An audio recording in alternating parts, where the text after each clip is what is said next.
Good evening. I call to order the City of Gerald regular call City Council meeting Tuesday, June 2nd at 7 p.m. First item on the agenda is a roll call. We do have all members present. We'll now have an invocation and pledge of allegiance led by Reverend Jim Hartley of the Gerald Methodist Church. Let's pledge allegiance to the flag first, shall we? I Pledge allegiance to the flag of the United States of America and to the republic for which it stands, one nation under God, indivisible, with liberty and justice for all. Amen. Thank you. I like to render to Caesar and then render to God. Amen. I'm getting to that age where, as the Mayor mentioned, I am pastor of Gerald Methodist Church over here on First Street. Been there for almost 4 years now. I'm getting to that age where I write things down because I can't remember them. Right. So, say to the council, the mayor and the council, I've sat where you sit. I have been a mayor, I've served on the city council, so I understand a lot of what you deal with. I was in a much smaller venue than this, but I appreciate the work that you do, and I know there are many people here that also do.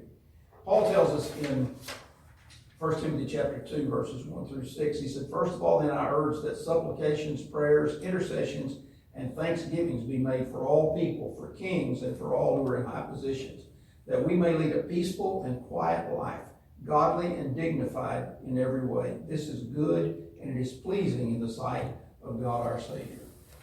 Let's pray.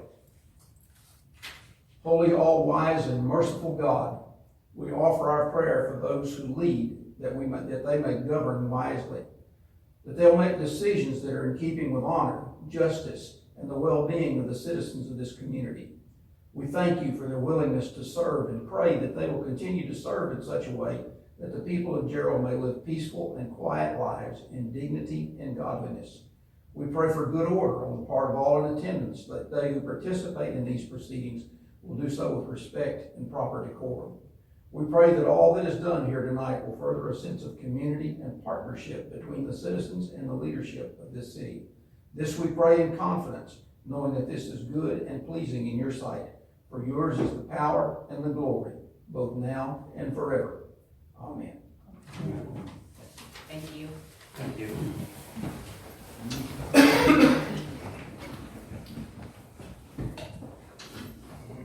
Moving on. Next item on the agenda is public comments. No. And we do not have any. Okay, agenda item 3.1, we're going to open a public hearing regarding the voluntary annexation request from Levac Food Services to enlarge and extend the boundary limits of said city to include the following described territories, being a 47.993 acre or 2,090 567 foot square tract of land situated in the Antonio Manchaca Survey, survey number 421 in Williamson County, Texas, being all of the called 48 tract conveyed to Angela E. Irvine, recording document number 201-9105076 of the official public records of Williamson County.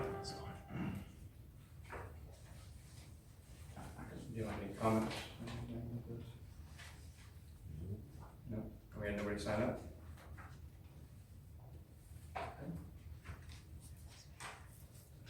So with that, we are going to close this public hearing.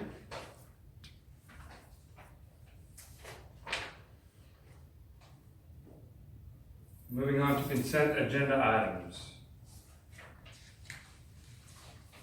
Mayor, for the record, can you make an announcement that 3.2 was canceled? Oh, yeah, sorry about that. 3.2 was canceled. It was pulled by the developer to be put on next meeting. Thank you.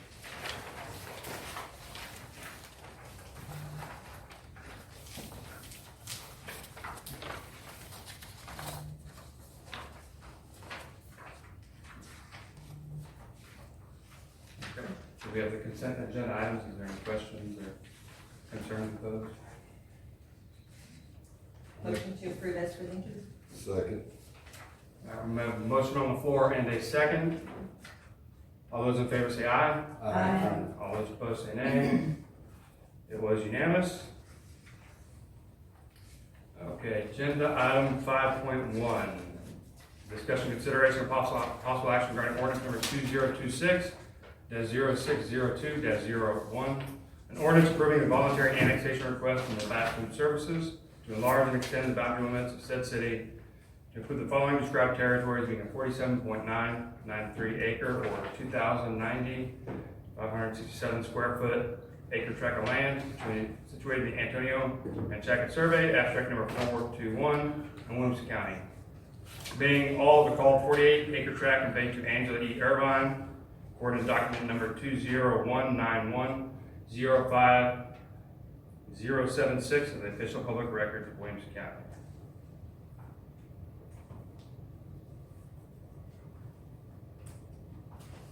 Do we have a representative from Labatt here? Yes. Do y'all want to speak about anything? It's just,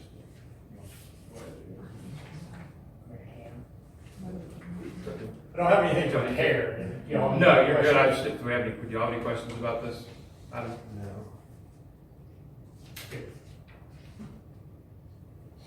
Are we gonna be, by annexing, are we gonna be able to service that area with water, sewer and all that? Not sewer, but water. We are working on easements for the water line right now. Okay.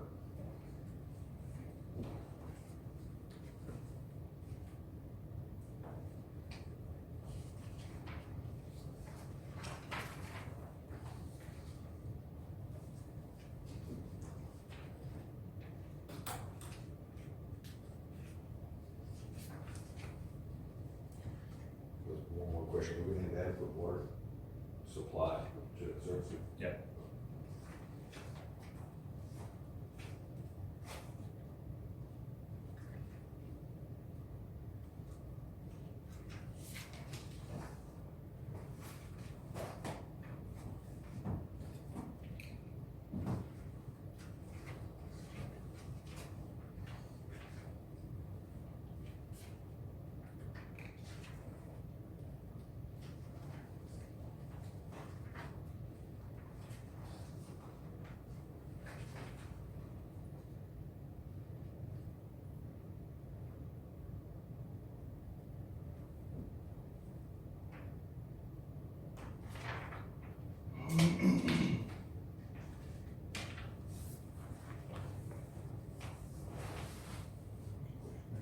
Go ahead. I'll make a motion to approve ordinance number 2026-0602-01. Second. Okay, we have a motion on the floor and a second. No further discussion. All those in favor say aye. Aye. All those opposed say nay. It was unanimous. Moving on to 5.2. This is related to 3.2. They're requesting us to table it for a future time. Do we make a motion? Yeah. I'll make a motion to table 5.2. Second. Okay, we have a motion on the floor and a second. All those in favor say aye. Aye. All those opposed say nay. It was unanimous. Okay, agenda item 6.1. We're going to open a workshop to discuss the Canyon Ranch Development Agreement. Is it okay if I? Yeah, come on up. Good evening, everyone. My name is Taylor Major. I am Vice President of Development and Acquisition for LGI Homes. LGI is a Texas-based publicly traded corporation in the business of selling houses. And I'd like to just distribute a little bit of information if I can. Oh, it looks like you guys might have some of this already. We do. Perfect, okay. So, Our staff is good. some very quick background.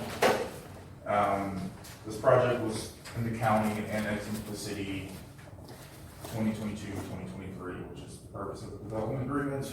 The original development agreement also included zoning separate from traditional code on the books. And I suppose back in late February, early March, I began conversations with staff about some amendments to the development agreement. In April, I was notified that things had changed internally and that the next step was to come here. And so the document I have in front of me, a couple of them, appear to be the same things you guys are looking at.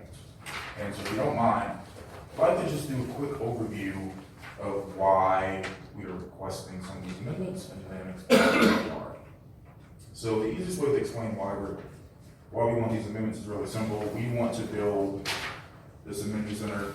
It's estimated to cost about $8 million. And so the way to make that happen, two really huge points, having the right to build more houses brings in more revenue, which allows us to pay for the amenity center construction.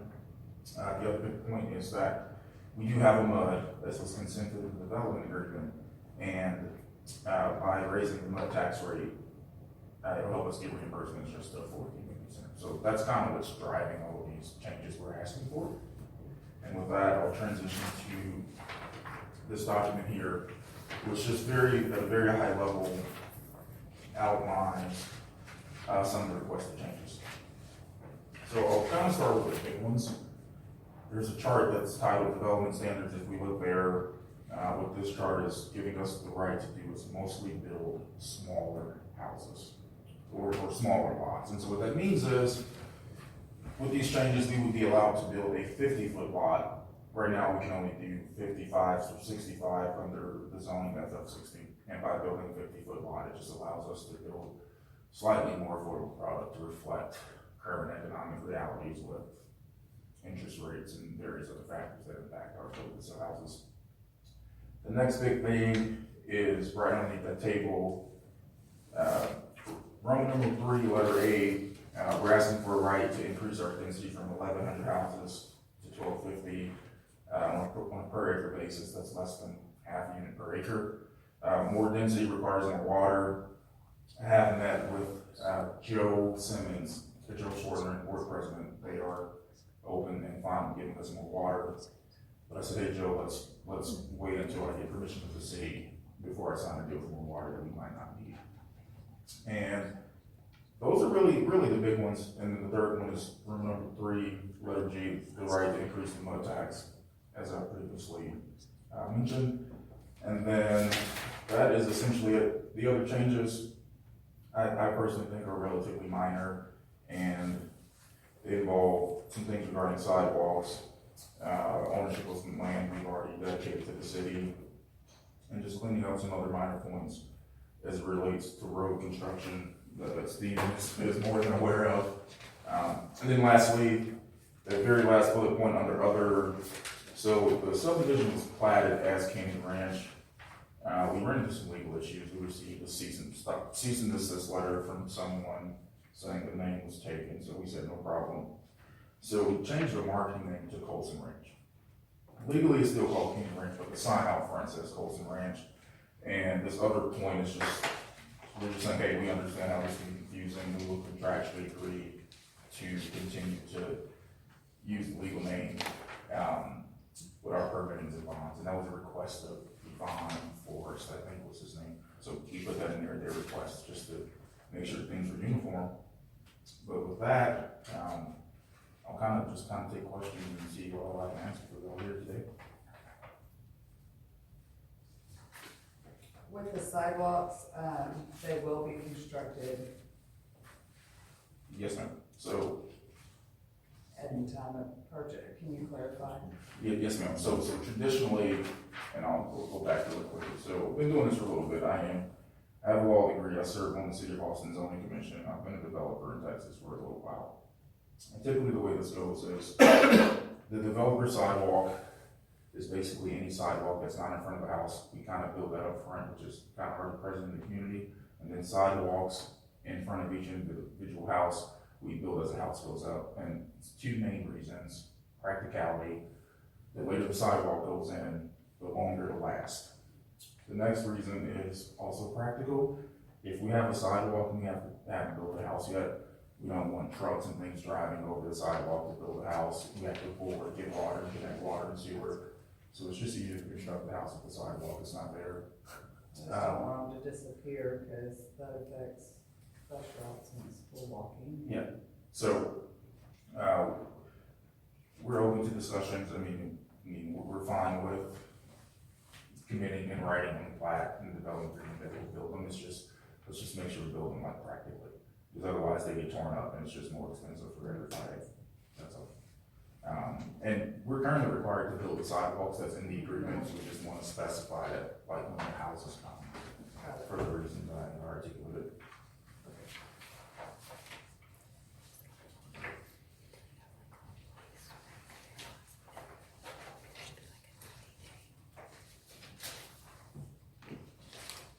And my understanding is it's adding 150 more homes. Yes, ma'am. So I believe the tract is currently 343 acres, maybe give or take. So for reference, so the property is roughly, well, it fronts County Road 305 and County Road 308, and it's more than a mile long, east to west, running 305, and it probably goes back another 3/4 of a mile north down 308.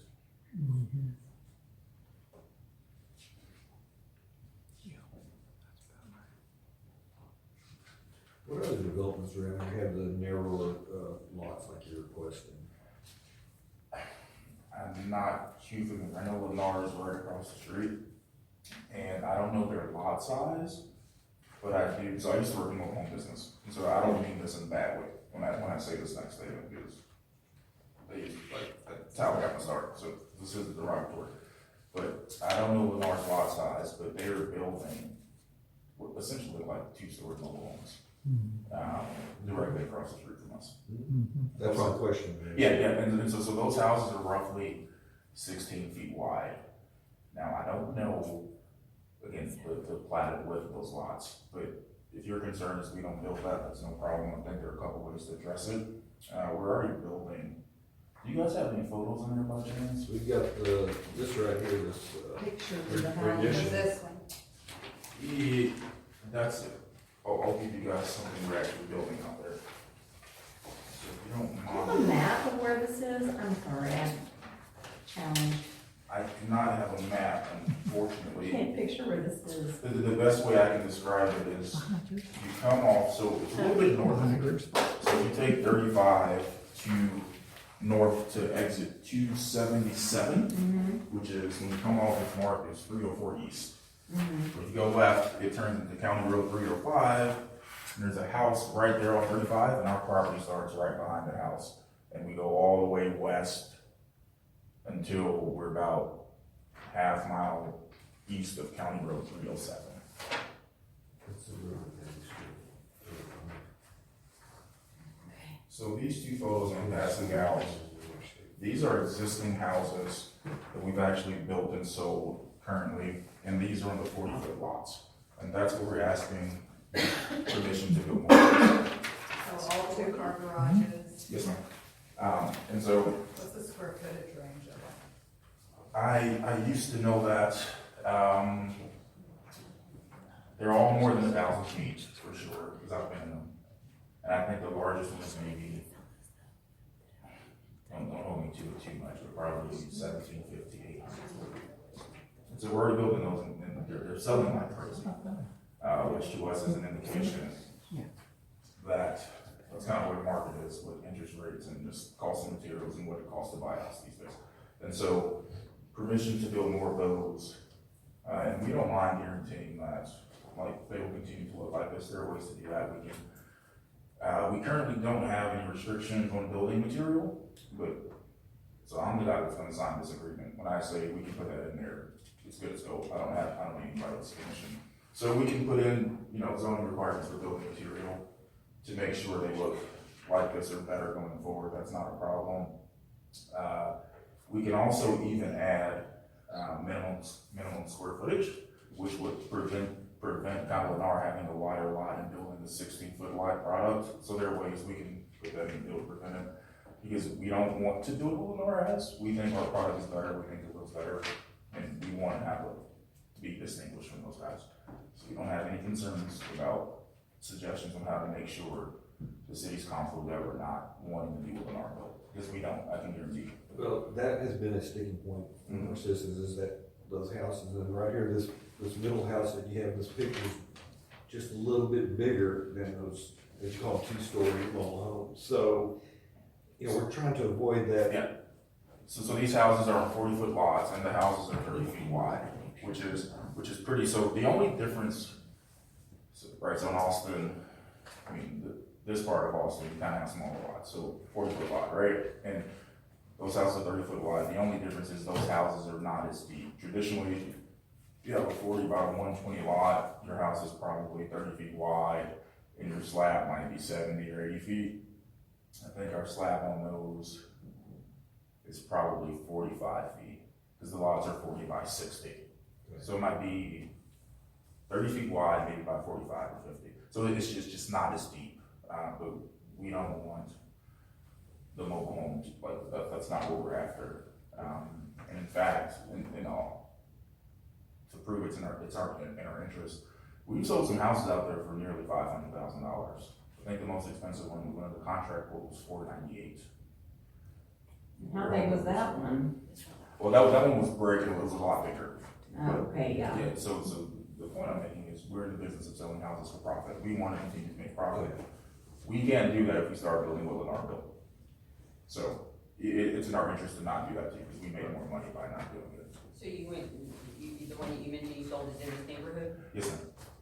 How is it blending with what you're doing? It looks great. So these units you guys are looking at, we call those villas. And so when you turn into the community on 305, you just picture like a T intersection. The villas are kind of on this side, and there's a creek.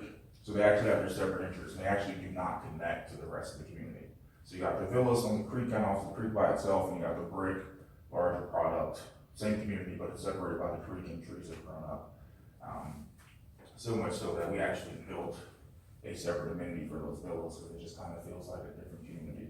But it's still right next door, and we can't sell houses for $495, $498 if we start building what Lennar built. And again, we're in the business of making $1 or $2, and so our interests are aligned on that point, really.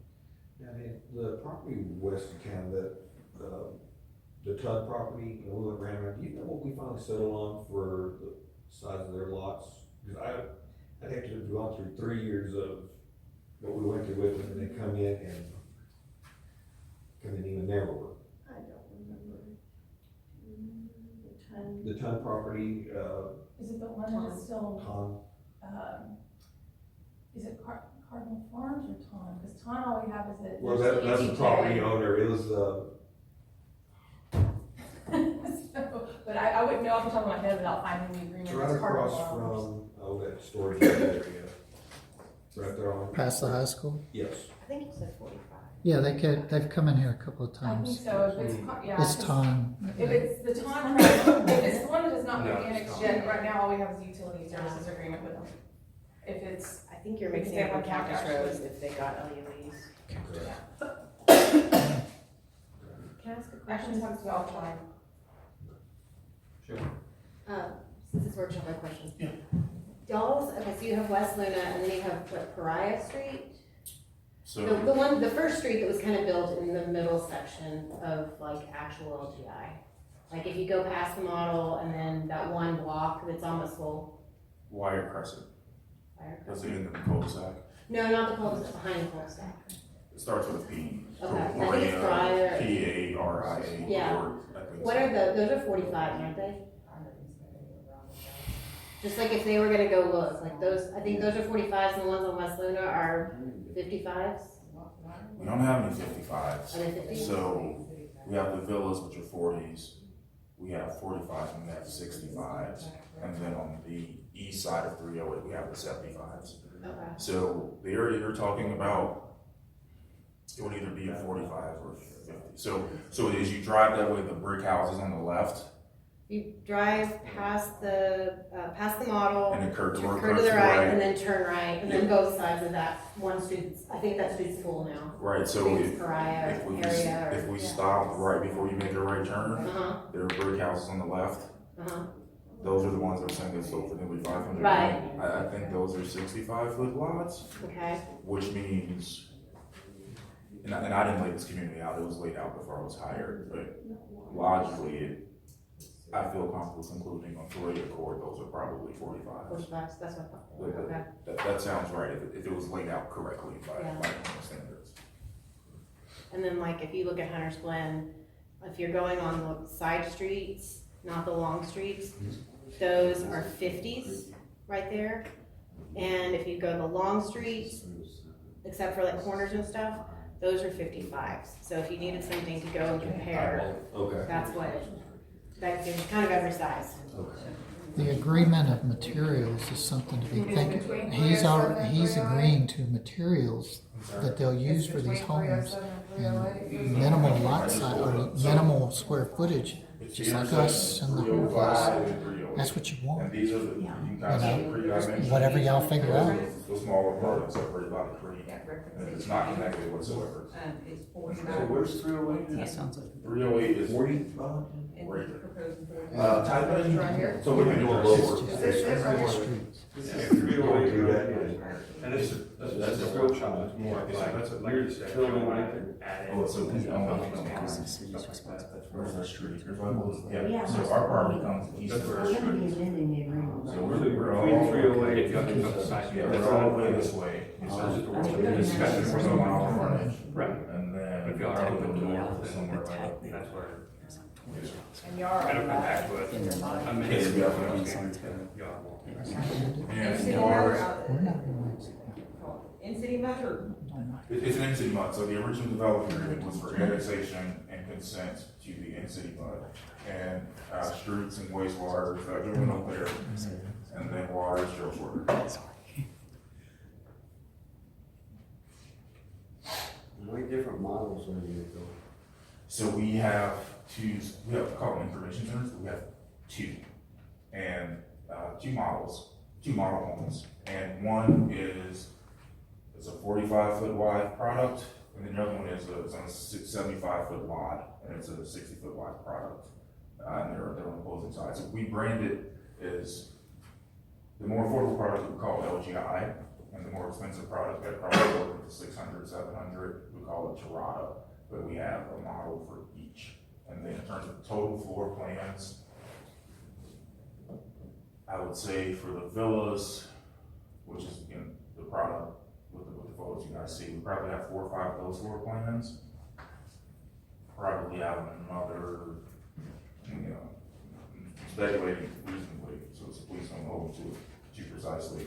But for a 45-foot product, probably another 4 or 5, so that's 8 to 10 floor plans. And then for the larger product, that's well over 600 grand, probably another 5. So I'd say between 12 and 15 different floor plans, altogether, including all the lot sizes. So out of these 1,250 homes for all, right? Mhm. How many of those are gonna be the smaller floor plans? Yes, ma'am. So great question. So we are currently, the agreement, I have it here. So the agreement currently caps, yeah, here it is. Just 1 second, I can answer your question exactly. So what I'm pulling simply here is the actual development agreement that was executed by both parties and approved by council. I'm just gonna pull up the original chart. This is the exhibit B2. Yes, ma'am, I believe that's it. And then if anyone's interested, I can pass these 2 things around. That this gives council a sense of like the boundaries of the actual property. All right. So when you talk about the additional homes, that would be on the LGI proposed, that And so this would. 100, estimated to be 150 additional homes just for the LGI. Yes, ma'am. So, Alderman Fitzner, your question about the villa product. So currently, it's capped at a maximum of 240. We want an increase. My notes here don't propose a number because I just really wasn't sure kind of what council was thinking. And at the time, Yvonne advised, she was like, well, you know, they might have some pushback. Just tell them you want more and just see what they come back with. So I'll take Yvonne's advice, which is why there is not a new cap, but we would like to build more. Whether it's an extra 100 or whatever it may be, we would like to build more. And Alderwoman Clausen, as to your question, there are other caps in the agreement that we're not asking to change. So, 600 and the 360, you're still gonna build that number yes, ma'am. of the larger homes? Yes, ma'am. It's just right now, the benefit of being able to build more of the villa products, that's what's selling. It just turns over capital when we get into things like IRR and with our investors and so forth. Turning over capital quicker allows us to get to the point where we can build our amenity center. Like, that's what it comes down to. So what was the investment on the amenity center? Right now, according to the folks who designed it, I think this number came out late last year, it was about $8 million. And what's your price range for these 150 homes? That's kind of market driven, so the way we price our houses, market driven, but essentially, we build it, we look at what it costs us to build it, including the land, and we say, all right, you know, what kind of margin do we want? You know, everybody would love to quadruple their money, and then reality brings us back in, after the pricing, we see what our competitors are doing, we see what the market is. We have data on when people come in and apply for housing, we know their income, we know how many people in their households, and all those things kind of influence the ultimate pricing decision. So is the ultimate goal right now for all 150 additional lots to be in these villas? We would love that, but it's not a deal killer if it's not. Because regardless, more units out there just means more revenue, which makes it easier for us to afford the amenity center. So it's not a necessary requirement to have the all additional 150 be villas. Be nice, but it's not a deal killer for us. What was the median price point? So right now, those villas range from, and please I want to just be very clear that this is reasonable speculation. I don't check our prices daily. But I think the villas probably range from 230 to maybe 260, 265. I don't think those villas cost $300,000 whatsoever. In fact, if you don't mind, I'll just look it up real quick and see what the website has.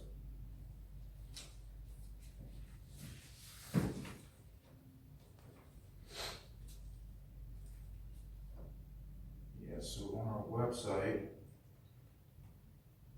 so one of the things we do when we sell houses and also advertising, we advertise monthly payments.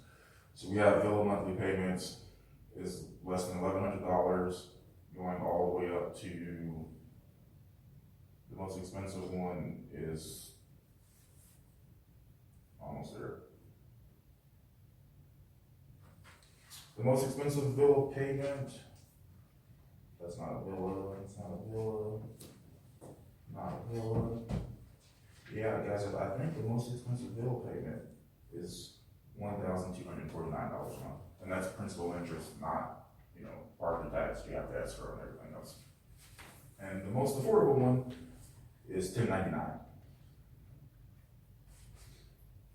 And you mentioned in this change maximizing the MUD tax rate. Yes, ma'am. Any current information on what that looks like? So I believe in the current agreement, the MUD tax rate is, I think, 48 cents, I think.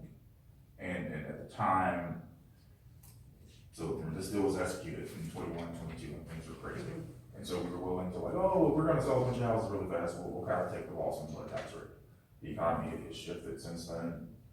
And so just having the, and truthfully, like, I also, like, as a developer, I control the MUD. We're not looking to increase the MUD tax rate. In fact, we didn't even charge. We had closings last year, and we didn't even charge a MUD tax. So this is not something that would happen immediately. It's just we like the option to do it once we get to that amenity center, because Texas law does allow us to recoup reimbursements for the amenity center, and just the higher rate allows us to recoup reimbursements. So if you're not currently collecting that, how is that being done over time with those who've already purchased? I mean, what does that look like? We're deficit funding the MUD. So every month, not every month, but I think I put another $100,000 in. But when you gave us that range of pricing, is that with or without your MUD tax? Yeah, so right, so that pricing, I said was for principal and interest. It does not include escrow and property taxes. It does not include whatever mortgage insurance you might have. Because, right, the mortgage insurance, those things vary, because you might not have escrow if you put down 20%, so it's just principal and interest. So you said it's currently at 48 The, balance, and then what's your max proposal? I'm sorry, can you repeat the question? What would be the max mud rate? Well, that's actually set by state law. I don't know what it's off the top of my head for Williamson County, but with state law caps mud district tax rates in Williamson County at something. And then we don't even want to get to the max. I think we can get closer to like 75 to 8 cents. I think that would be enough to just make the numbers to help justify the cost of the amenity center.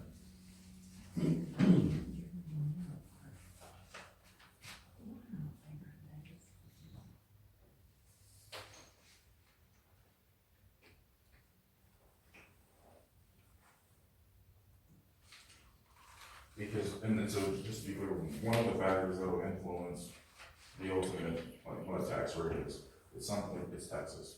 We don't have an income tax, we have pretty low sales tax.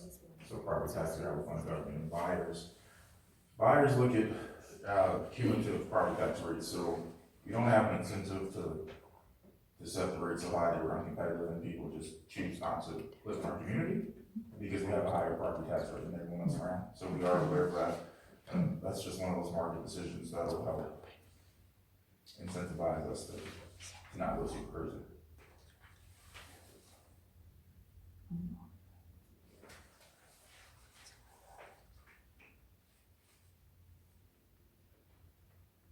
It says here that $1.20 is the max mud. That sounds right. And Sonterra is currently at 34 cents. That sounds right. For the max. Huh? What is Sonterra at? 34 cents. How much was it? $1.20.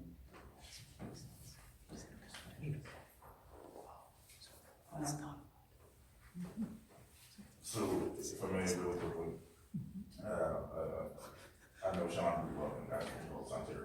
The difference here, one of the main differences is they've owned their land for quite a bit longer, so they just have a lower cost basis.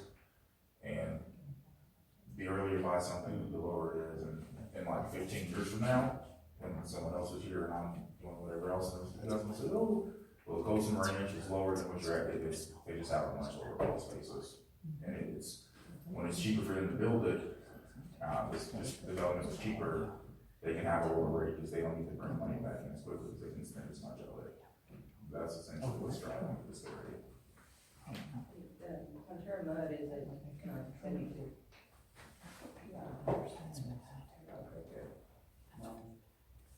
County's at 36 now. This is what kind of, I don't know, I mean, it's just, it's for accounts.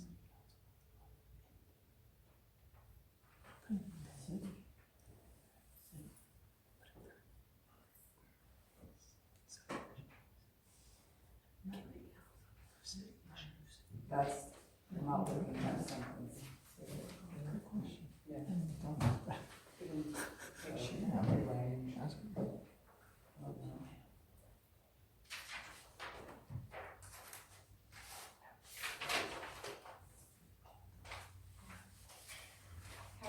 How would adding these homes impact the services we're already providing?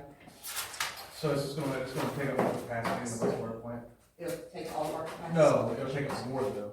More water, means more wastewater, so. Where are we at on capacity on our wastewater plant? We're sitting around 58%, 60%.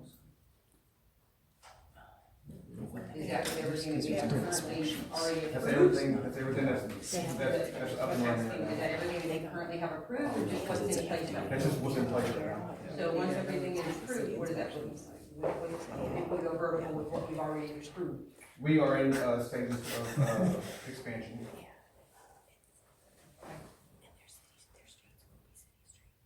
Thank you. Steve, if I may, do you know how many wastewater connections y'all have? Off the top of my head, I know just water alone, we're sitting around just shy of 1,600. So at everything else, you're probably sitting, is it just ballpark, most likely Close to 3, 3,000 connections. probably pretty close to it. Yeah, how about this one for Sonterra? So, yes, all sewer comes from Sonterra, comes to us. That 58% capacity, does that incorporate the current development he has already? That has, everything that he has connected right now, yes. Everything that is connected. If there's any kind of house buildable right now, it's, in that. But these numbers with the 600, this and this 360, it doesn't incorporate that. Correct. So, clarification, because Dan has always been really resourceful to ask the question if we conserve it. The answer is yes, we conserve it, but I guess it's a matter of who gets connected first. Kind of, yeah. For the additional 150, right? It's not, because I think we had a study and agreement for the original 1,100, The right? original, yes.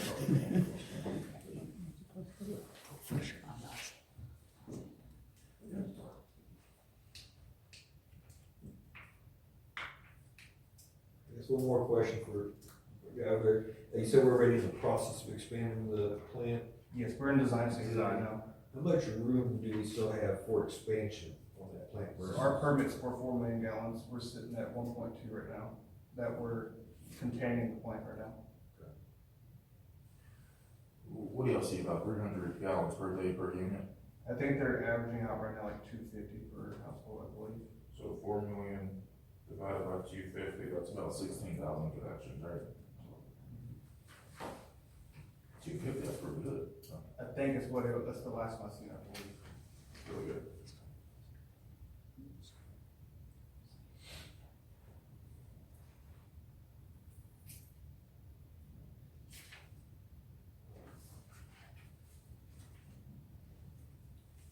Any other questions? Again, this is just a workshop, y'all are more than welcome to email anything I'd like to see in the actual agreement to city staff. Or any other questions, and get those answered. When is your, what's the estimated build out time? So, it's a great question, so kind of walking this math. So right now, we're approved for 1,100 houses. We're selling about 4 a month on average. If we divide 1,100 by 4, that's 275 months divided by 12. That's 22.9 years in the current economy. Now, tomorrow, something might change and we might start selling 10, 12 months, but it's not quite something we control, of course.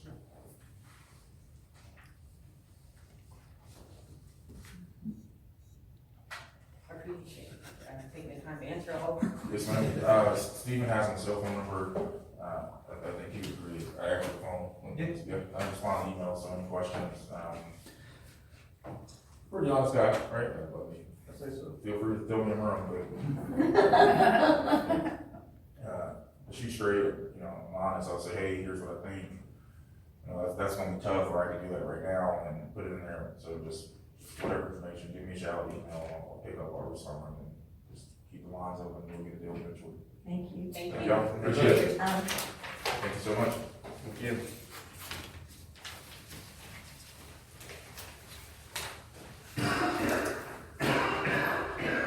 Okay, moving on. We're going, agenda item 6.2, we're going to conduct a workshop to discuss the property tax exemption request received from Kids Zone Learning Center. Council, I'll present this one. Diane forwarded me a letter from the Kids Zone Learning Center where they were asking for the city to consider adopting the child care exemption, property tax exemption. I don't know if y'all recall, back in 2023, there was a constitutional amendment passed that allowed for this child care exemption. It's up to each city and county if they want to enact it, so it would take some type of active passage by y'all to implement it. Essentially, it's codified under in Texas tax code 11.37, and basically there are a few requirements.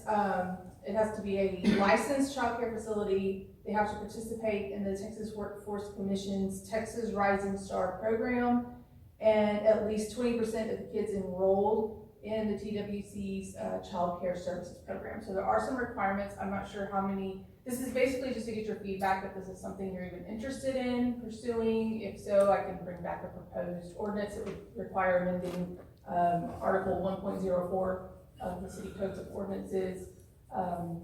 Texas Comptroller already has the form that entity would have to fill out and then see if they actually qualify. But just something if y'all want to do, you can tax no less than 50% of the, up to 100% of the assessed value of the property. So just some quick information to see what y'all's thoughts are on this, if y'all want me to look into it further, or if it's just not something you're inclined to do. I don't even know how many possible qualifying child care centers would That be. was my question, is how many could possibly qualify, and what's the financial footprint? I can tell you there's at least 3 or 4. That are all just kids zone, or are they different? Others Others. that would qualify.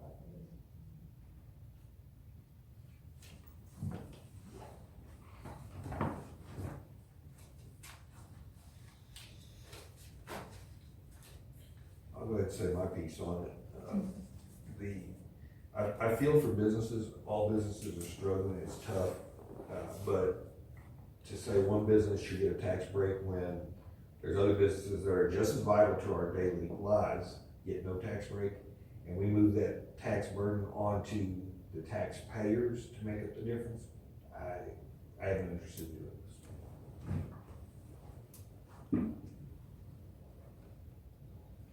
Well, yeah, I wanna know where, if they were to get that tax break, how does that affect, where does that savings go to? Are they gonna lower childcare rates? Are they gonna pay their employees more? That's kind of what I wanna know is if they're not having to pay the property tax, what are they doing with that extra money? Very good questions. I'm not sure. I'm assuming the intention would be to lower the rate, but like you said, I'm not sure. I'm not familiar with child care centers, so I don't know if the vast majority of them participate in this Texas Rising Star program. That's one requirement to even be eligible. Kids Zone does. Okay. So I'm not familiar if the vast majority are doing that or not. So I'm not even sure if the ones that are here, like if you could just add up how many child care centers actually meet the eligibility requirements. But this is just something, obviously the owner of that business submitted a request, so I wanted to put that in front of y'all to gauge your interest in pursuing it. I do know 3, if not 4, will meet these qualifications. All of the kids zones locations probably do. That fall That are in in the Texas. city limits. They're in the city limits. Aren't they all in the city I do limits? know. Oh, no, one's not. Two's not? 2 of them are not. Okay. No, 1 of them is not. 2 are, the other one's a school, so I don't know if that would qualify. I know the Little Steps would qualify, Buy that piece of property and put it there. They knew it.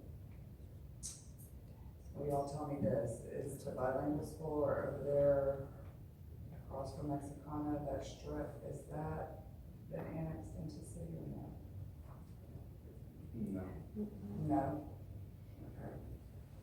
Cause there's 2 separate childcare centers in that strip. And I'm not certain about that, and I'm not certain about any of those from right here that I do know in the city, if they are in that program.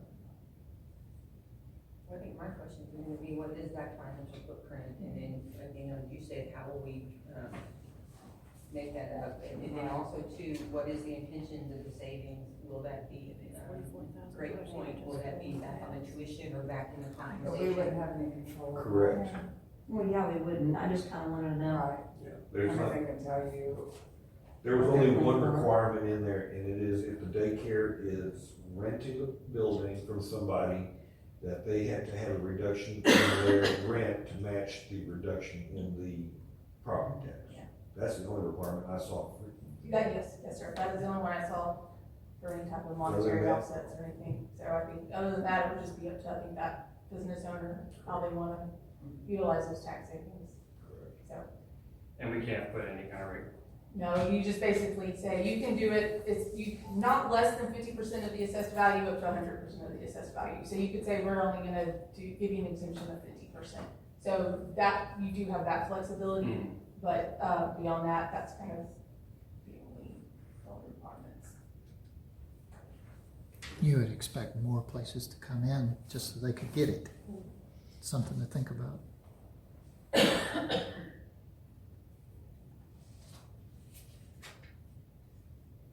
Is this something that the rest of the council might be interested in looking at? Do you want staff to see how many centers would qualify and what it would cost the city to give a discount? I like Lori's question about if they do get a savings, does the money go to the owner, or does the money go to the lower the prices, or are they gonna give it to their employees? But I would like to have a visual on how much it would cost the city if we allowed Okay. it. That's what I was Would y'all like to thinking, get the owner in mainly here to, because even if you can ask them what they're gonna do with it. present it to us and We have no way. be able to ask them questions? Sure. I mean, Well, yeah, I mean, I'd like to have a question, I'd like just to ask that I question mean, at they least. do what they want. Yeah, I know, but that's all. And they can do what they want with it, but if you get to know what they're doing, and two, if we can gather numbers to find out what exactly we're giving, or Yeah. letting, you know, letting go of. It's only lowering what cities, this property, you know, you're obviously paying multiple taxing entities, so it's just whatever the, Right. the city, so I don't know how much that actually it comes out to in their overall property tax bill. Yeah, But it's still- that's what I'd like to know. Mhm. What kind of numbers are we looking at? Even when I was looking in the examples of Tarrant County, does anyone know if Williamson County is considering it at all? I don't know, I really did not do much looking other than just an over 50,000 foot Yeah. view of Right. the amendment was passed, it's been codified in the tax code. I didn't want to spend a lot of time if it's not something that y'all are interested in, but if it's something you would like some more information about, we can do that and then make a decision, y'all can make a decision from there. Well, and if there's other, I mean, City of Georgetown, Williamson County, City of I mean, the Salado, form is I mean, on all of those. Williamson County's, Williamson County Tax Appraisal District, there's an exemption form, so that leads me to believe other cities or the county itself has implemented it, otherwise they probably wouldn't have the form on their website, that's just, They're required by law to have that form, because they're They- taxing entity. okay, even if nobody's implemented the tax. I couldn't find anything Okay. for Williamson County. So I just don't went know. to I would this- rather know if there's other examples closer to us. Who's actually if they're- implemented it. I can look and see, I Yeah. found an example of like Arlington and Houston. Those are all Oh, huge yeah, cities exactly. that can hardly afford. Right. right. So we can look to see if maybe, Yeah. Salado or Georgetown or somebody has implemented that. Okay, we can, is that what y'all would like me to work with staff and just kind of get that information? Numbers. Numbers. You're asking a lawyer to do math.